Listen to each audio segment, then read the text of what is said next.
الحمد لله الذي هدى من ضلاله وأرشد من غوايه، نحمده سبحانه وتعالى حمدا بلا نهاية، ونشكره على نعمه الظاهرة والباطنة. لا إله إلا هو وحده لا شريك له، له الملك وله الحمد، يحيي ويميت وهو حي لا يموت، بيده الخير وهو على كل شيء قدير. ونشهد أن سيدنا محمدًا عبده ورسوله ومصطفاه من خلقه وخليله، أرسله الله بالهدى ودين الحق ليظهره على الدين كله، وكفى بالله شهيدا. اللهم صل وسلم عليه وعلى آله ذوي المجد والقربى، وصحابته نجوم الاهتداء والاقتداء، والتابعين ومن تبعهم بإحسان في السر والنجوى. أما بعد، فيقول الحق جل وعلا في محكم تنزيله: لقد من الله على المؤمنين إذ بعث فيهم رسولا من أنفسهم يتلو عليهم آياته ويزكيهم ويعلمهم الكتاب والحكمة وإن كانوا من قبل لفي ضلال مبين. أيها المؤمنون، ها هو شهر ربيع الأول قد حل بساحتنا، وهو الشهر الثالث من الشهور القمرية الإسلامية. سماه العلماء شهر الربيع النبوي، ليس لأننا نتذكر فيه ولادته صلى الله عليه وسلم ونقرأ فيه سيرته، فهذا واجب المسلم طيلة السنة كلها، بل لأنه شهر يحمل في طياته عدة أحداث من السيرة العطرة. ففيه ولد المصطفى صلى الله عليه وسلم، وفيه بدأ الوحي بالرؤيا المنامية، وفيه هاجر صلى الله عليه وسلم من مكة إلى المدينة، وفيه نزلت الآية التي حرمت الخمور، وفيه وقعت غزوة بني النضير، وغزوة دومة الجندل، وغزوة الغابة، وسرية خالد بن الوليد التي أسلم بسببها القبيلة المسيحية بنجران. وفيه توفي إبراهيم ابن النبي صلى الله عليه وسلم، وفيه صلى النبي صلى الله عليه وسلم صلاة الكسوف لأول مرة، وفيه توفي نبينا الكريم صلى الله عليه وسلم فالتحق بالرفيق الأعلى. لقد أرسل الله تعالى سيدنا محمدا صلى الله عليه وسلم وجعله أفضل خلقه وأكرمهم عليه، وقد ظهر له من الفضائل ما يدل على علو مقامه وشرفه على سائر خلق الله، حتى إنه ظهر في مولده صلى الله عليه وسلم من الآيات ما يدل على عظيم بركته عليه الصلاة والسلام. ذكر العلماء أنه قد اختلف في عام ولادته صلى الله عليه وسلم، والأكثر أنه عام الفيل. قال ابن عبد البر رحمه الله: ولد بعد قدوم الفيل بشهر، وقيل ب40 يوما، وقيل ب50 يوما. وروى البيهقي عن ابن عباس رضي الله عنهما أنه قال: ولد النبي صلى الله عليه وسلم عام الفيل. أما شهر مولده فهو شهر ربيع الأول، والمعتمد أنه كان ل12 ليلة خلت من الشهر المذكور. أيها الصالحون، لنعد إلى الآية الكريمة التي يقول فيها الحق سبحانه وتعالى: لقد من الله على المؤمنين إذ بعث فيهم رسولا من أنفسهم يتلو عليهم آياته ويزكيهم ويعلمهم الكتاب والحكمة وإن كانوا من قبل لفي ضلال مبين. هذه الآية الكريمة تبين لنا بوضوح وجلاء أن إصلاح النفوس والسعي إلى تزكيتها بالإيمان والعمل الصالح وتنقيتها من أدران الشرك والمعاصي والارتقاء بها في مدارج الكمال الإيماني وسلم السمو الأخلاقي والسلوكي من أهم ما ينبغي أن يسعى إلى تحقيقه المربون ويتنبه إلى أهميته المصلحون.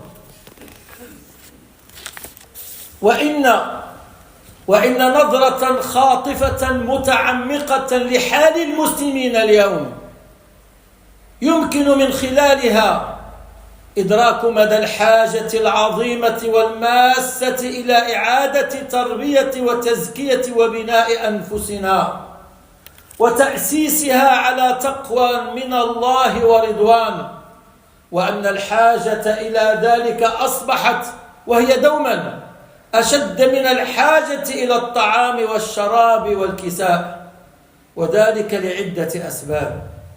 أولا كثرة الفتن.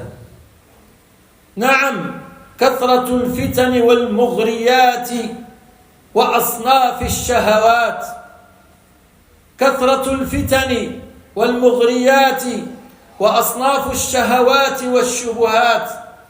فحاجة المسلم الآن لا ريب إلى البناء أعظم من حالة أخيه أيما السلف، والجهد بالطبع لا بد أن يكون أكبر لفساد أهل الزمان والإخوان وضعف المعين وقلة الناصر.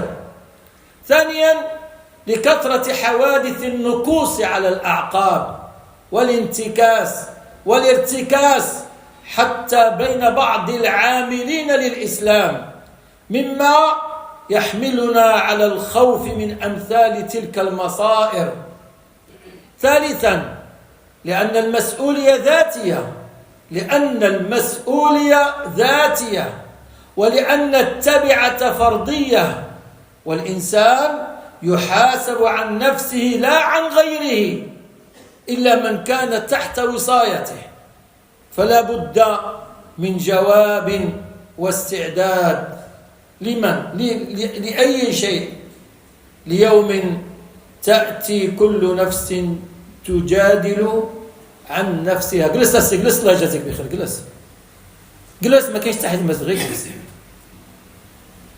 رابعا عدم العلم بما نحن مقبلون عليه، أهو الابتلاء أم التمكين؟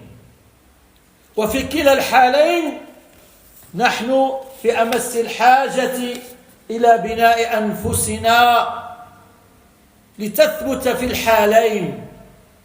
خامسا لأننا نريد أن نبني غيرنا، ومن عجز عن بناء نفسه فهو عن بناء غيره أعجز. ولا سبيل إلى الإصلاح وتحقيق الحياة الطيبة إلا بامتثال قول الله تعالى: لقد كان لكم في رسول الله أسوة حسنة لمن كان يرجو الله واليوم الآخر وذكر الله كثيرا. وهذا يبين لنا بوضوح وجلاء. ربنا هو الذي يوضح لنا ويبين لنا السبيل المستقيم، لقول الله تعالى: وإنك لتهدي إلى صراط مستقيم. هذا يبين لنا بوضوح وجلاء أيضا أن معرفة سيرة النبي صلى الله عليه وسلم من أهم الأمور التي ينبغي أن يعرفها كل مسلم، لأن العلم يشرف بشرف معلومه، والمعلوم في هذا العلم هو سيدنا رسول الله صلى الله عليه وسلم.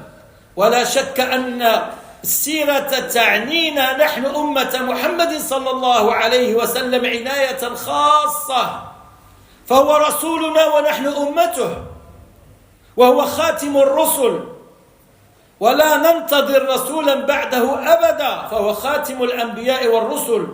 وعيسى عليه الصلاة والسلام أخبرنا النبي صلى الله عليه وسلم أنه ينزل في آخر الزمان، ولكنه إذا نزل يكون متابعا لسيدنا رسول الله صلى الله عليه وسلم، وحاكما بالقرآن، وقاتلا للخنزير، وكاسرا للصليب، ورافعا للجزية، فلا يقبل من اليهود والنصارى إلا الإسلام، شريعة سيدنا محمد صلى الله عليه وسلم. ثم إنه يدفن بعد ذلك عند رسول الله صلى الله عليه وسلم في المدينة المنورة. فسيرة رسول الله صلى الله عليه وسلم تتميز بشمولها التام، وبأنها سيرة متكاملة شاملة لجميع مناحي الحياة. قد نجد عند الناس في تواريخهم من برز في القتال أو من برز في العلم، لكن أن نجد من هو قدوة يجب اتباعه ومن برز في جميع الأمور، فلا نجد ذلك إلا في هذا النبي الحبيب الكريم عليه الصلاة والسلام. إن سيرة سيدنا رسول الله صلى الله عليه وسلم شاملة لكل النواحي الإنسانية في الإنسان، فهي تحكي لنا سيرة سيدنا رسول الله صلى الله عليه وسلم الشاب الأمين المستقيم قبل أن يكرمه الله بالرسالة، كما تحكي لنا سيرة رسول الله صلى الله عليه وسلم الداعية إلى الله، المتلمس أجدى الوسائل لقبول دعوته، الباذل منتهى طاقته وجهده في إبلاغ رسالته. كما تحكي لنا سيرته كرئيس دولة يضع لدولته أقوم النظم وأصحها، ويحميها بيقظته وإخلاصه وصدقه بما يكفل لها النجاح. كما تحكي لنا سيرة سيدنا رسول الله صلى الله عليه وسلم الزوج والأب في حنو العاطفة وحسن المعاملة والتمييز الواضح بين الحقوق والواجبات لكل من الزوج والزوجة والأولاد. كما تحكي لنا سيرة الرسول صلى الله عليه وسلم المربي المرشد الذي يشرف على تربية أصحابه تربية مثالية ينقل فيها من روحه إلى أرواحهم ومن نفسه إلى نفوسهم، مما يجعلهم يحاولون الاقتداء به في دقيق الأمور وكبيرها. كما تحكي لنا سيرة سيدنا رسول الله صلى الله عليه وسلم الصديق الذي يقوم بواجبات الصحبة ويفي بالتزاماتها وآدابها، مما يجعل أصحابه بحب يحبونه كحبهم لأنفسهم أو أكثر، وأكثر من حبهم لأهليهم وأقربائهم. وسيرته تحكي لنا سيرة المحارب الشجاع والقائد المنتصر والسياسي الناجح والجار الأمين والمعاهد الصادق. وقصار القول إن سيرة سيدنا رسول الله صلى الله عليه وسلم شاملة لجميع النواحي الإنسانية في المجتمع، مما يجعله القدوة الصالحة لكل داعية وكل قائد وكل أب وكل زوج وكل صديق وكل مرب وكل سياسي وكل رئيس دولة وهكذا. ونحن لا نجد مثل هذا الشمول ولا قريبا منه فيما بقي لنا من سير الرسل السابقين. إن دراسة السيرة النبوية أيها المؤمنون وسيلة مثلى لتنشئة الأجيال المسلمة وتربيتهم تربية إيمانية تغرس في القلوب الولاء الصحيح لله تعالى ولرسوله، وتنمي فيهم الوازع الإيماني فيعتزون بانتمائهم العقدي ويسارعون لخدمة أهدافه وتحقيق غاياته السامية. وعلى قدر ارتباطنا بالسيرة النبوية ونهلنا من معينها تأسيا واتباعا وتمثلا للنموذج النبوي تصلح التربية الإيمانية وتستوي الشخصية المسلمة وتتأهل للقيام بأعباء الدعوة والبناء والتدافع مع قوى الباطل، فنصل قنوات الفكر والشعور والولاء بالنموذج المثالي. فالسيرة النبوية العطرة تمثل أحد الكنوز العظيمة التي يجب الاستفادة منها، وتزداد أهمية دراسة السيرة إذا كان في حساباتنا أنها لا تتناول رجلا عاديا، بل إنها دراسة لتاريخ أعظم مخلوق وجد على ظهر هذه الأرض منذ آدم إلى يوم القيامة. إن السيرة النبوية تعتبر من أجل العلوم وأفضلها بالنسبة للمسلم، فهي تدرس سيرة رجل هو أعظم رجل خلقه الله، فقد وصفه رب العزة بقوله: وإنك لعلى خلق عظيم. فإذا كانت دراسة السيرة مهمة في زمن من الأزمان فهي في زماننا أهم، لأن واقع الأمة الآن متأخر في كل المجالات كما لا يخفى على كل عاقل. فنحن ندرس سيرة الإنسان الذي خاطبه الله بقوله: وإنك لعلى خلق عظيم. فأي خلق هذا الذي وصفه الله العظيم العليم بأنه خلق عظيم؟ هذا الرجل أيها الأحباب أقسم الله به في القرآن الكريم فقال: لعمرك إنهم لفي سكرتهم يعمهون. فهو رجل أقسم الله بحياته. ندرس سيرة الرجل الذي لن يحاسب الله الخلائق يوم القيامة إلا عندما يشفع هذا الرجل العظيم للحساب. كل نبي لن يشفع حتى لأتباعه إلا بعد أن يشفع هذا الرجل العظيم. ندرس سيرة الرجل الذي لن ندخل الجنة إلا خلفه، لن نروى يوم القيامة إلا من يده ومن حوضه ومن نهره. إن عرفنا سيرته ونهجه واتبعناه كانت النجاة في الدنيا والآخرة، وإن جهلنا طريقته أو خالفناه قيل لنا سحقا سحقا. نسأل الله سبحانه وتعالى أن ينفعنا بما علمنا وأن يعلمنا ما ينفعنا. فالسؤال الآن لنا جميعا، لجميع أسرنا، لكل من يقول أشهد أن لا إله إلا الله وأن محمد رسول الله: ماذا نعرف عن سيرة رسول الله؟ وبالتالي ماذا نعرف عن سنته؟ ماذا نعرف عن هديه؟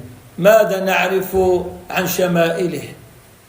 السلف الصالح الذين ربوا الرجال والذين نرى بعضا منهم في زماننا هذا تربوا على ماذا؟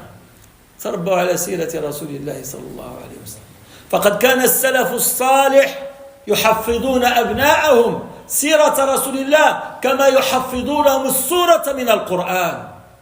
أبناؤنا وبناتنا لا يعرفون عن رسول الله قليلا ولا كثيرا. وبالله عليكم كم من بيوت المسلمين الآن فيهم كتب السيرة، وخصوصا في هذا الشهر المبارك؟ من منا درس سيرة النبي عليه الصلاة والسلام لأولاده؟ وانظروا كيف انتكس أبناؤنا وانقلبوا على أعقابهم. بسبب ماذا؟ بسبب تعلق قلوبهم بالممثلين والمغنيين ولاعبي الكورة والمتكتكين والمتكتكات. يعرفون الكثير عن هؤلاء، ولكن ماذا يعرفون عن سيرة رسول الله، عن أخلاقه، عن جهاده، عن دعوته، عن معاناته، عن تضحياته عليه الصلاة والسلام. ولذلك فسدت أخلاقنا وفسد أبناؤنا وفسدت بيوتنا، وانظروا ماذا في بيوتنا. يقول عز وجل: أفمن أسس بنيانه على تقوى من الله ورضوان خير أم من أسس بنيانه على شفا جرف نهار فانهار به في نار جهنم والله لا يهدي القوم الظالمين. اللهم انفعنا بما علمتنا وعلمنا ما ينفعنا وزدنا علما، وآخر دعوانا أن الحمد لله رب العالمين.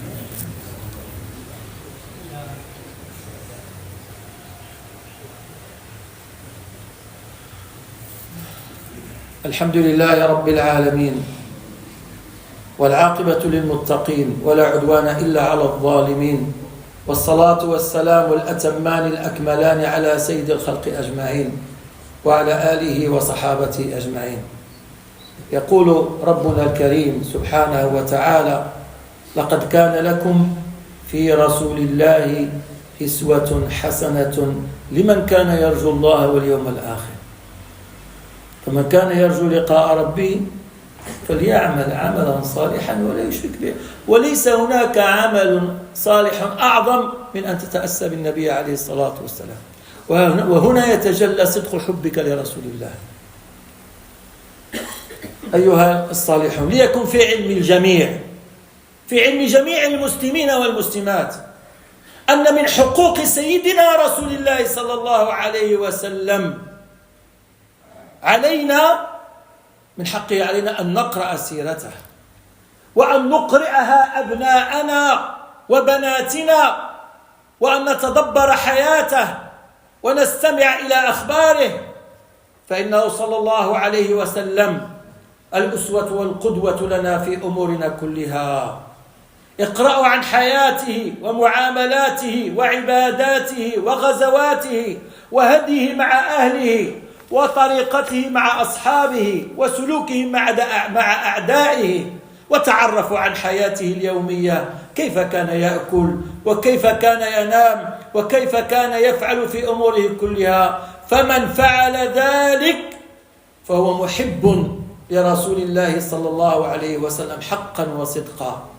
إن سيرته صلى الله عليه وسلم، إن مدارسة سيرته صلى الله عليه وسلم دواء لقلوبنا وقلوب أجيالنا، وصلاح لعقولنا وعقول أجيالنا، وشفاء لنفوسنا ونفوس أجيالنا. فهي التطبيق العملي والتفسير التطبيقي والنموذج الحي للقرآن الكريم، كما وصفته أم المؤمنين عائشة رضي الله عنها وأرضاها بأنه كان قرآنا يمشي على الأرض.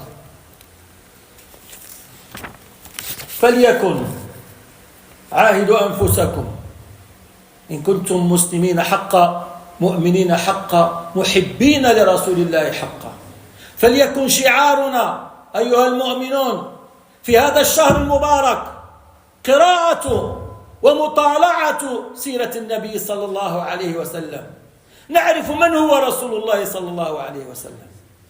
ليكن شعارنا الرجوع إلى سيرة المصطفى صلى الله عليه وسلم بالفهم والتفقه بالاتباع والاقتداء. ونحن ندرس 12 يوم عندنا في المسجد هنا، من يحضر إلا من تعلق قلبه بحب رسول الله صلى الله عليه وسلم صدقا. يأتي الإنسان 4 ساعات قبل العشاء، إنسان وتشار كان المساجد عامرة. قرأنا على بعض الشيوخ في هذا الشهر المبارك أن نستقفل حوادثها وتعكف على دراسة سيرة رسول الله عليه الصلاة والسلام. مرة في السنة ما نستطيعوش، ولكن على الأكل والشرب نعم، جبر الناس يأتون من كل حدب وصوب. يا أخوان، حاسبوا أنفسكم قبل أن تحاسبوا، فكلنا سنسأل بين يدي الله عز وجل عن هذا النبي الكريم الذي كان حبه لنا، أقسم برب العزة، أكثر من حبنا له. النبي عليه الصلاة والسلام كان جالسا مع أصحابه فقال: وددت لو رأيت إخواني. الصحابة قالوا: يا رسول الله، أولسنا إخوانك؟ قال لهم: لا، أنتم أصحابي. إخواني هم الذين يأتون من بعدي يؤمنون بي ولم يروني. نفعني الله وإياكم بالقرآن العظيم وبسيد المرسلين. هذا وصلوا وسلموا على الرحمة المهداة والنعمة المسداة سيدنا ونبينا محمد صلى الله عليه وسلم. اللهم صل وسلم على سيدنا محمد كلما ذكرك وذكره الذاكرون وغفل عن ذكرك وذكره الغافلون. وارض اللهم عن الخلفاء الراشدين أبي بكر وعمر وعثمان وعلي وعن باقي الصحب أجمعين خصوصا الأنصار منهم والمهاجرين وعن آل بيت نبيك الطيبين الطاهرين وعشيرته الأقربين. اللهم انفعنا بمحبتهم واحشرنا يا مولانا في زمرتهم ولا تخالف بنا اللهم عن نهجهم وطريقهم يا أكرم مسؤول ويا خير مأمول. وانصر اللهم من قلدته في الأرض أمر عبادك عبدك الخاضع لجلالك مولانا أمير المؤمنين جلالة الملك محمد السادس نصرا عزيزا تعز به الدين وترفع به راية الإسلام والمسلمين. وأقر عين جلالته بولي عهده المحبوب صاحب السمو الملك الأمير جليل مولاي الحسن وشد أزره بشقيقه السعيد مولاي الرشيد. وارحم اللهم الملكين الجليلين مولانا محمد الخامس ومولانا الحسن الثاني. اللهم طيب ثراهما وأكرم مثواهما. اللهم أصلح لنا ديننا الذي هو عصمة أمرنا وأصلح لنا دنيانا التي فيها معاشنا وأصلح لنا آخرتنا التي إليها معادنا. واجعل اللهم الحياة زيادة لنا في كل خير واجعل الموت راحة لنا من كل شر.